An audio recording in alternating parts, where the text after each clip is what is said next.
नमस्कार दोस्तों, Navodaya coaching centre में आपका हार्दिक स्वागत है। मैं शैलेंद्र कुमार आपको क्लास 8 की एनसीईआरटी बुक विषय नागरिक शास्त्र के बारे में यहाँ अध्ययन करेंगे। नागरिक शास्त्र का दूसरा चैप्टर है धर्मनिरपेक्षता की समझ। धर्मनिरपेक्षता की समझ की बात कर जाएंगे। तो पहले धर्मनिरपेक्षता क्या है, इसको हम एक उदाहरण के माध्यम से समझते हैं। कल्पना करिए कि आप हिंदू या मुस्लिम हैं और अमेरिका में वहाँ की नागरिकता भी लिए हैं। वहाँ पे जो है क्या होता है कि आपको रहने के लिए कमरा चाहिए और आप जाते हैं वहाँ पे, ऐसे जगह पहुँचते हैं जहाँ पे ईसाई जो है बहुसंख्यक हैं और वहाँ पे कट्टरपंथी ईसाई हैं। तो वहाँ पे आपको जो है कमरा देने से मना कर देते हैं और कई जगह आपको भटकना पड़ता है। इस तरह के साथ आपके साथ कई यानी कि भेदभाव वाला बर्ताव होता है। तो फिर आपके मन में क्या विचार आएगा कि जहाँ जो है हिंदू मुस्लिम बहुसंख्यक हो और ईसाई जहाँ ऐसे हो आए और उनके साथ भी ऐसा ही भेदभाव हो। एक विचार ये आ सकता है। या तो आप दूसरा रास्ता जो है संघर्ष का रास्ता चुन सकते हैं कि नहीं, ऐसा नहीं होना चाहिए। किसी भी आस्था के आधार पे, धर्म के आधार पे किसी के साथ ऐसा जो है बर्ताव नहीं होना चाहिए या भेदभाव नहीं होना चाहिए। तो वो रास्ता भी चुना जा सकता है। यही जो है क्या है कि किसी धर्म को ना तो वर्चस्व को कि ना किसी के जो है आस्था को ज़्यादा वर्चस्व दिया जाए, बढ़ावा दिया जाए। वो जो है क्या कहा जाएगा, धर्मनिरपेक्ष का यही मूल मंत्र ही है कि किसी के साथ जो है कोई भी धर्म को ना बढ़ावा देकर ना किसी, यानी कहने का मतलब इंसान जो है सब लोग बराबर हैं। उस आधार पे, इंसानियत के आधार पे सब लोग ये जो है मान सकते हैं कि सभी लोग समान हैं। अब आते हैं हम इसके बाद आगे बात करते हैं। तो इसको कई उदाहरणों के माध्यम से समझते हैं कि धर्मनिरपेक्षता जो है कौन कौन से देश, कैसे देश जो धर्मनिरपेक्ष हैं, कौन नहीं है, उस बारे में बात करते हैं। तो हम उदाहरण को रूप में ले लेते हैं। हिटलर के बारे में बात करते हैं। जर्मनी देश के हिटलर के जो है कहानी ये ऐसे है कि यहाँ पे सिर्फ धर्म के नाम पे या किसी नस्ल को जो है सही ना मानकर उनको जो है जान से मरवा दिया जाता है। हिटलर ने कई लाख लोगों को जो है मरवा दिए थे, क्यों? सही नस्ल के नहीं हैं। दूसरी बात करते हैं तो इजराइल की बात करते हैं। इजराइल में क्या होता है, इजराइल में मुस्लिम बहुसंख्यक हैं और वहाँ पे क्या होता है, इजराइल में मुस्लिम बहुसंख्यक जो है द्वारा जो है अमानवीय व्यवहार किए जाते हैं। बहुसंख्यक कौन है वहाँ पे? यहूदी हैं। इजराइल में यहूदी जो है बहुसंख्यक हैं और मुस्लिम जो है अल्पसंख्यक में आते हैं और ईसाई भी अल्पसंख्यक में वहाँ हैं। और मुस्लिम जो है और ईसाई जो है बहुसंख्यक यहूदियों द्वारा जो है जो अमानवीय उनके साथ व्यवहार होता है। एक ये है। तीसरा उदाहरण के रूप में हम देखेंगे कि सऊदी अरब के बारे में। सऊदी अरब में वहाँ मुस्लिम बहुसंख्यक है और जो है जो गैर मुस्लिम हैं उनको ना तो कहीं मंदिर बनाने की, ना तो कहीं गुरुद्वारा बनाने की, ना ही जो है कहीं भी अपने धार्मिक त्यौहार को खुले रूप से मनाने की स्वतंत्रता है। इन तीनों उदाहरण में हम क्या देखते हैं, ये जो है क्या है, धर्मनिरपेक्षता है। यहाँ इस देशों में नहीं है क्योंकि यहाँ पे किसी एक धर्म को वर्चस्व दिया जा रहा है, बढ़ावा दिया जा रहा है। आगे आते हैं, धर्मनिरपेक्षता क्या है। अगर इस बारे में हम बात करते हैं तो धर्म को राज्य से अलग रखने की जो अवधारणा है उसी को क्या कहा जाता है, धर्मनिरपेक्ष कहा जाता है। अब धर्मनिरपेक्षता क्या है? धर्मनिरपेक्षता धर्म को जो है राज्य से अलग रखने की अवधारणा की बात कही जाती है धर्मनिरपेक्षता में। तो यहाँ पे क्या होता है, धर्म को राज्य से अलग कैसे रखा जाता है, मतलब कि किसी भी धर्म को कोई पक्षपात नहीं कर सकता। किसी भी धर्म को कहने मतलब कि ऐसा जो है देश ले लीजिए, ऐसी जगह ले लीजिए जहाँ पे सभी धर्म समान रूप में हैं, सबको समान अधिकार है। कोई भी धर्म किसी धर्म को दबा नहीं सकता। कोई न छोटा धर्म है ना कोई बड़ा धर्म है, चाहे वो अल्पसंख्यक हो चाहे बहुसंख्यक हो। इस आधार पे क्या होता है, राज्य को धर्म से कोई हस्तक्षेप ऐसा नहीं करता कि यहाँ किसी धर्म को बढ़ावा दे या किसी को दबाए। आगे आते हैं, धर्म को राज्य से अलग रखना क्यों महत्वपूर्ण है।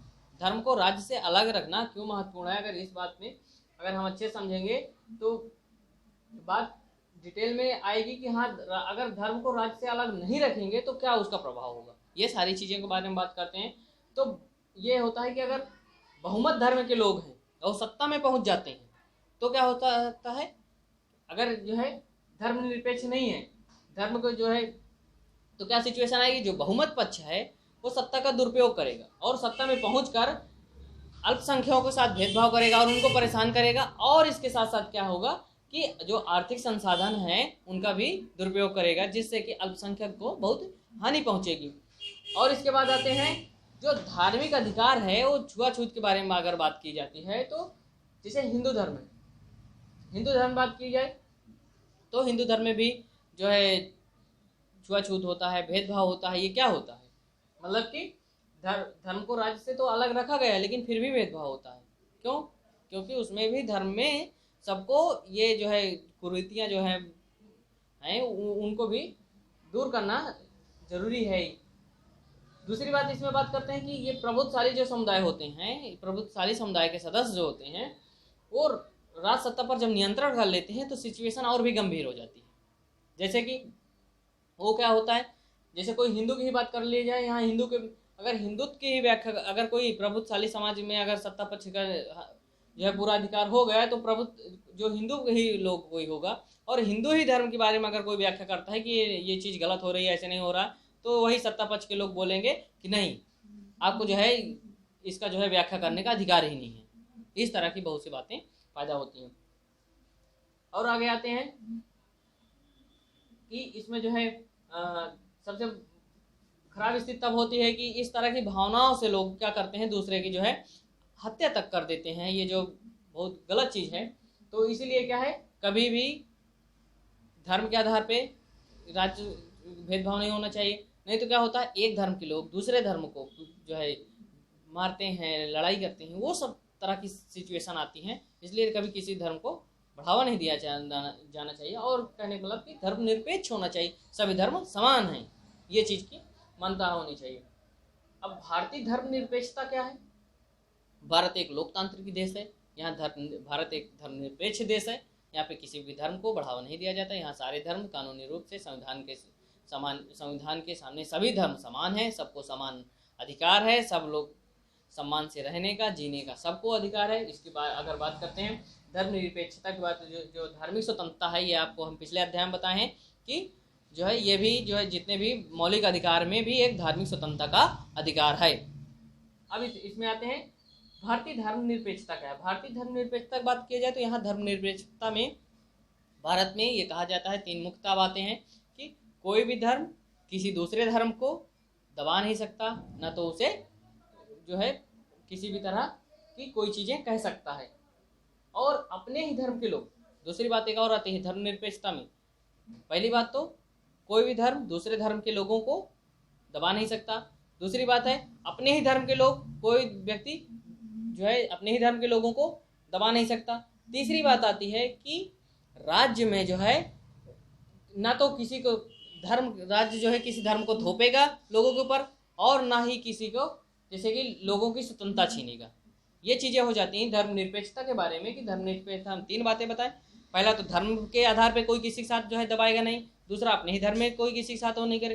तीसरी चीज़ है ना सभी धर्म को स्वतंत्रता है, और राज्य किसी धर्म को लोगों के ऊपर थोपेगा नहीं। ये चीज़ें हैं। और इसके बाद बात करते हैं, इसमें उदाहरण के माध्यम समझते हैं।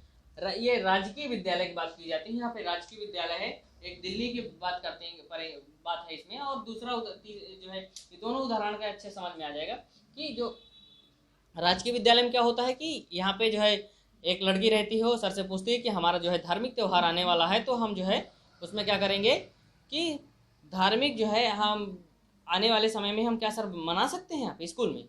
तो जो है क्या करेंगे, बोल देते हैं, तुरंत बोल देते हैं कि नहीं, आप जो है यहाँ अपना जो है धार्मिक त्यौहार नहीं मना सकती हैं, ये जो है सरकारी स्कूल है।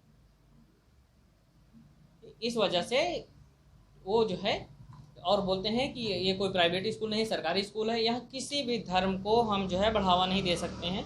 वो सब तरह बातें, और बोलते हैं कि ज़्यादातर लोगों को क्या है कि बता देते हैं उनको कि ज़्यादातर तो धार्मिक जो है त्योहारों में छुट्टियां ही रहती हैं, इसलिए आप घर में ही मनाइए। यहाँ पे क्या हो गई, अगर यहाँ बात करेंगे तो धार्मिक जो है किसी को बढ़ावा नहीं दिया गया।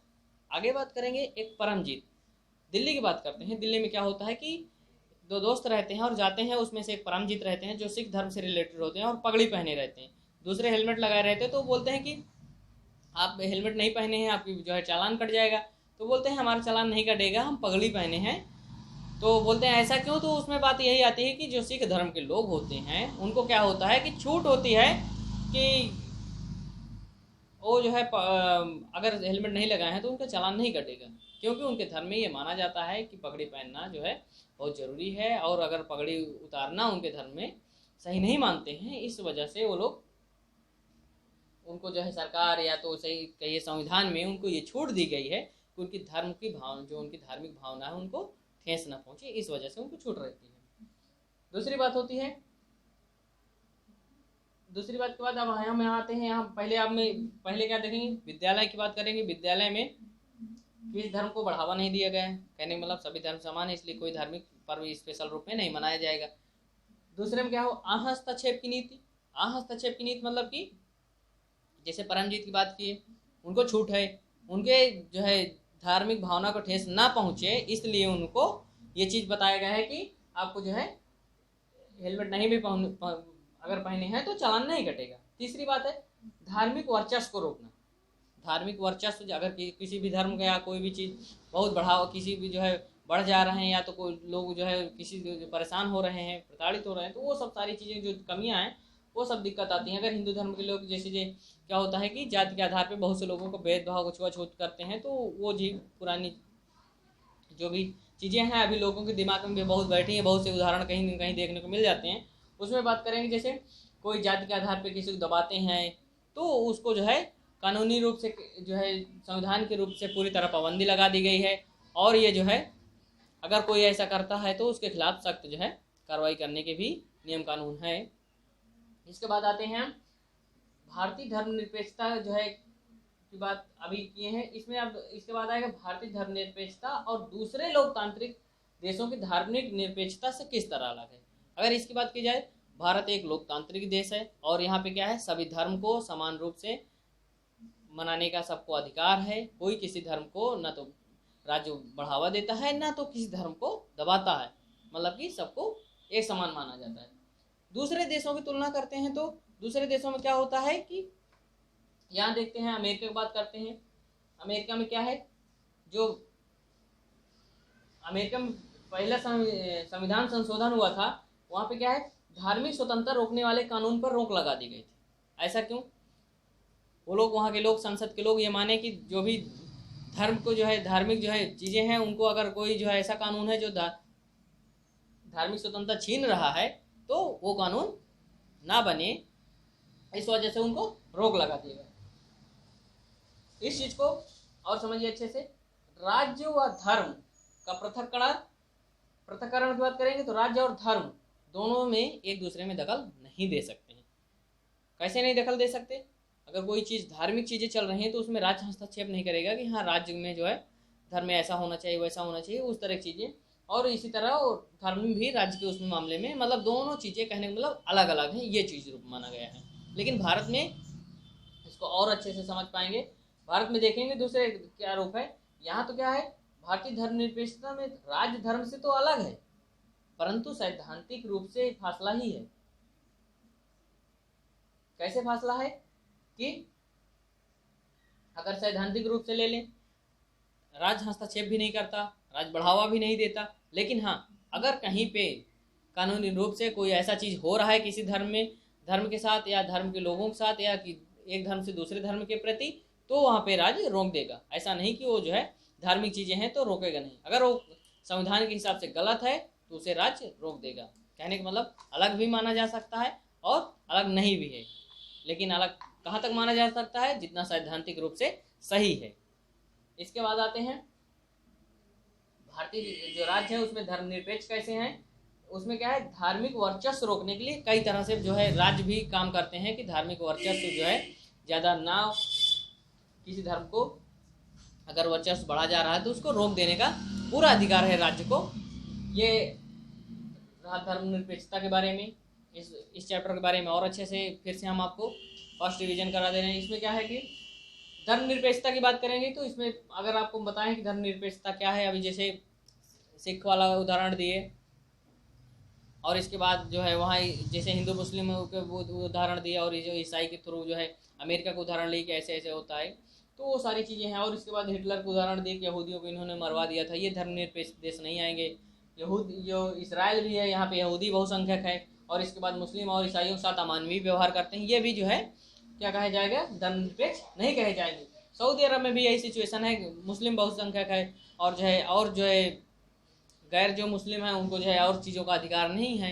तो कहने का मतलब वहाँ पे किसी एक धर्म को बढ़ावा दिया जा रहा है, या एक धर्म पर राज्य थोप रहे हैं सब, वो सारी चीज़ें हो जाती हैं। धर्मनिरपेक्षता क्या है, इसके बारे में बात बता दिए हैं। धर्मनिरपेक्षता क्या है?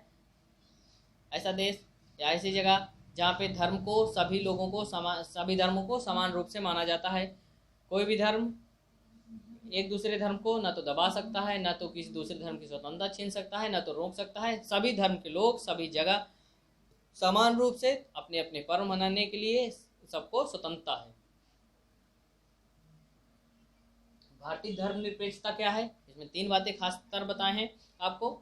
सभी धर्म के लोग सभी जगह पे क्या है, एक धर्म के लोग दूसरे धर्म को दबा नहीं सकते, या अपने ही धर्म के लोग अपने ही धर्म के लोगों को नहीं दबा सकते। तीसरी बात है, राज्य किसी के ऊपर ना तो कोई धर्म थोपेगा और ना ही किसी की स्वतंत्रता छीनेगा। यही रहा भारतीय धर्मनिरपेक्षता। उम्मीद करते हैं आपको ये पूरा से चैप्टर अच्छे से समझ में आ गया होगा, अच्छे से क्लियर करते हैं। आशा करते हैं कि हमारी वीडियो अच्छी लगी होगी। प्लीज़ अगर हमारी वीडियो अच्छी लगी है तो हमारे चैनल को सब्सक्राइब करिए, लाइक करिए एंड शेयर करिए, और सभी बच्चों तक पहुंचाने का कष्ट करिए, जिससे जिन बच्चों की ज़रूरत है वहां तक पहुंच सके। धन्यवाद।